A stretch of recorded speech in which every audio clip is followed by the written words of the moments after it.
इस वक्त पाकिस्तान में इस्लामाबाद से लेकर रावलपिंडी तक हड़कंप मचा हुआ है। बलूच विद्रोहियों ने एक पाकिस्तानी लेफ्टिनेंट कर्नल का पहले अपहरण किया और फिर उसकी हत्या कर दी। बलूच विद्रोही अब तक सेना पर डायरेक्ट अटैक करने से बचते थे, लेकिन अब बलूच विद्रोही आमने सामने की जंग लड़ना चाहते हैं।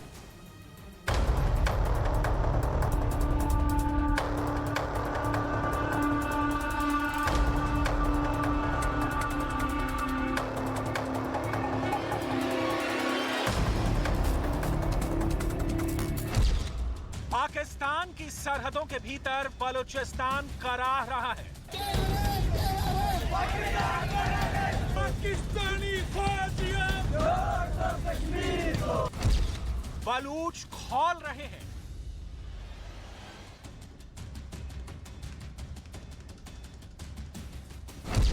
विद्रोह की आग पाकिस्तान को झुलसा रही है।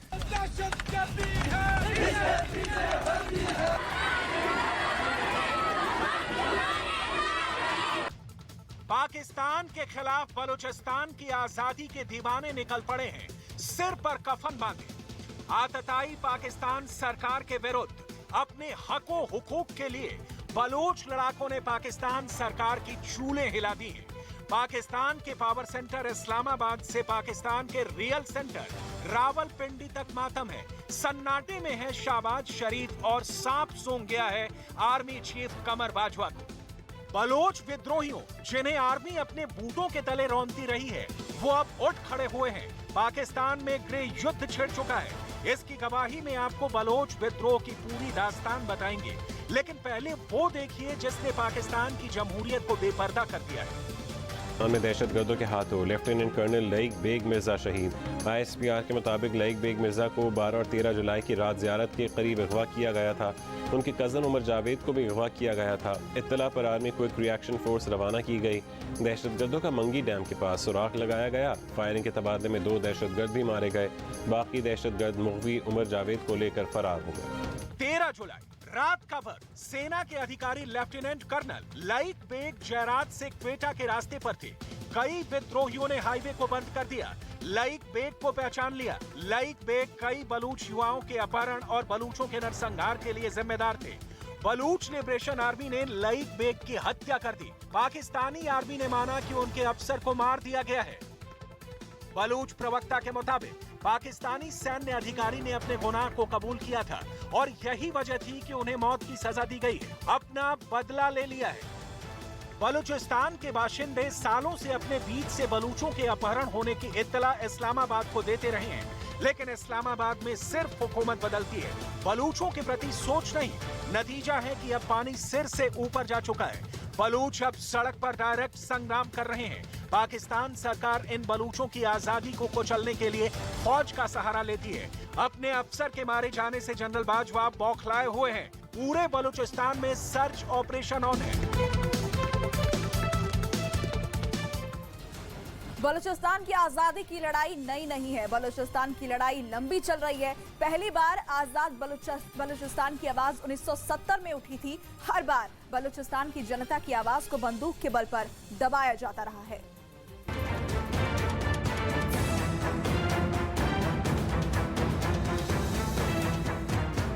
बरसों बदहाली के जंग में भटके बलूचिस्तान को पाकिस्तान ने इस कदर चूस लिया है कि उसके पास कुछ बचा ही नहीं। बलूचों ने आवाज जब भी उठाई, पाकिस्तानी संगीनों से दबा दी गई। बलूचिस्तान चिल्लाता रहा, सुनने वाला कोई नहीं। बलूचिस्तान के खिलाफ पाकिस्तान सरकार के दोहरे रवैये, बलूचों के अधिकारों के हनन वाले वृत्तांत भरे पड़े हैं। बलूचिस्तान के जलते शोलों के बीच आपको उस जमीन और उसके लोगों को ठीक से जानना होगा, और इसके लिए जानना होगा आजादी से अब तक के पाकिस्तान सरकार की बलूचों के प्रति रवैये को। बलूचिस्तान पाकिस्तान का पश्चिमी प्रांत है। बलूचिस्तान ईरान और अफगानिस्तान के सटे हुए क्षेत्रों में बटा हुआ है। यहाँ की राजधानी क्वेटा है। बलूचिस्तान पाकिस्तान का सबसे बड़ा प्रांत है। क्षेत्रफल की दृष्टि से ये पाकिस्तान का 44% है। क्षेत्रफल कुल 3,47,190 किलोमीटर और जनसंख्या कुल 7 करोड़ 8 लाख है। बलूचिस्तान 1947 में ब्रिटिश इशारे पर पाकिस्तान में शामिल कर लिया गया। 1970 के दशक में एक बलूच राष्ट्रवाद का उदय हुआ, जिसमें बलूचिस्तान को पाकिस्तान से स्वतंत्र करने की मांग उठी। बलूचों की इस मांग को पाकिस्तान ने कभी तवज्जो नहीं दिया, यहाँ तक कि बलूचिस्तान के प्रति दोहरा रवैया जारी रखा। यहाँ समझिए कि कैसे बलूच लोग पाकिस्तान की चौखट के किनारे बैठे रहे और विकास के दरवाजे से आती हवा उनके पास कभी नहीं पहुंची। बलूचिस्तानियों की सबसे बड़ी शिकायत है कि पाकिस्तान ने सिंध और पंजाब प्रांतों का तो काफी विकास किया है, लेकिन बलूचिस्तान पर कभी ध्यान नहीं दिया। आंकड़े भी बताते हैं कि जहां पाकिस्तान की साक्षरता का प्रतिशत 59 है, वहीं बलूचिस्तान में ये 43% के आसपास है। 70 के दशक से पहले पाकिस्तान के सकल घरेलू उत्पाद में बलूचिस्तान का जो हिस्सा 5% के आसपास था, वो अब गिरकर 3.7% रह गया है। आंकड़ों की अदालत में बलूचिस्तान की बेकदरी करने वाला पाकिस्तान पूर्णतः जिम्मेदार है बलूचिस्तान के इस हाल के लिए। पाकिस्तान के सूबा सिंध की कराची यूनिवर्सिटी के मुबैना तौर पर जबरी लापता होने वाले तालिब इल्म दोदा बलोच और गमशाद बलोच अपने घर पहुंच गए हैं। बलोच यकजहती कमेटी कराची की ऑर्गेनाइजर आमना बलोच ने तस्दीक की है कि उनके एहतजाज और गिरफ्तारियों के बाद गुज़िश्ता शब 4 बजे के करीब दोनों को छोड़ दिया गया और उनके अहले खाना ने राब्ता करके बताया कि वो घर पहुंच चुके हैं। बलूचों के सामने ये शीशे की मानंद साफ हो चुका है कि उनकी आवाज ही पाकिस्तान की कैद से उन्हें मुक्त करवाएगी। लिहाजा प्लेटफॉर्म कोई भी हो, बलूच अपने प्रदर्शन के अधिकार के तहत सशक्त आवाज उठाते हैं। आतंकवाद की उड़ती आंधी में तिनके की भांति उसके साथ बहते पाकिस्तानी हुक्मरानों को अपने इस्लामाबादी गद्दे से प्यारा कुछ नहीं। बलूचिस्तान सालों से सुलग रहा था, अब जल रहा है।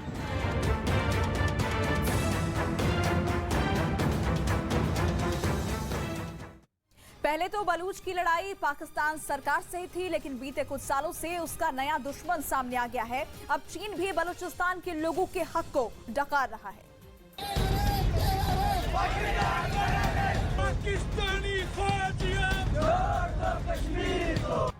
कुछ एक पॉइंट में समझिए बलूच क्या चाहते हैं, इन्हें पाकिस्तान से मुक्ति क्यों चाहिए।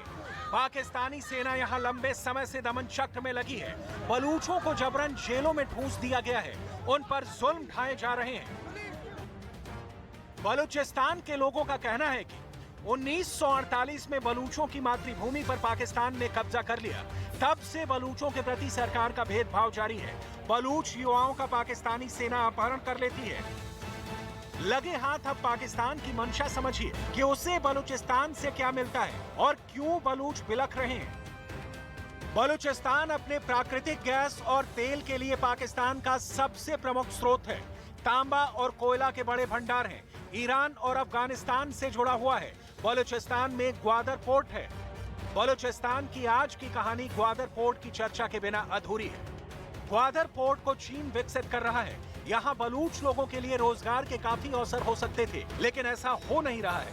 इसके लिए बाहर से मजदूर बुलाए गए हैं और ये पूरा क्षेत्र चीन के नियंत्रण में आ गया है। इस हालात के लिए लोगों में जबरदस्त आक्रोश है, जिसकी परिणति समय समय पर चीन के लोगों पर किए जाने वाले आक्रमण के रूप में होती है।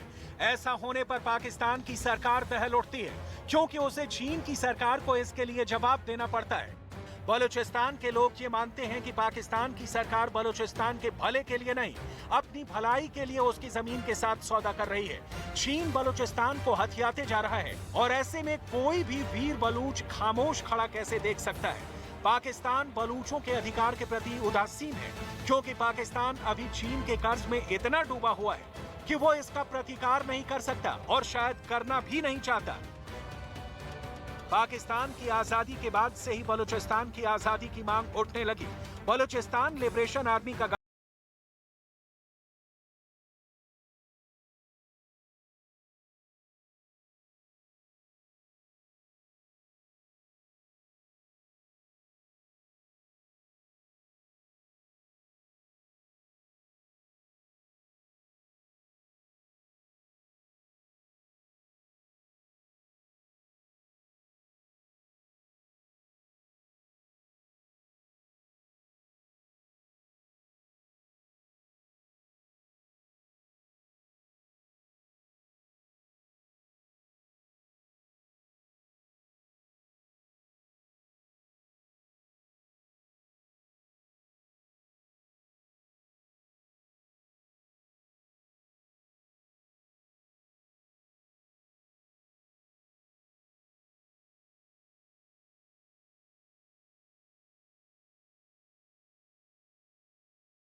खुद क्वेटा में अपना झंडा न फहरा दे।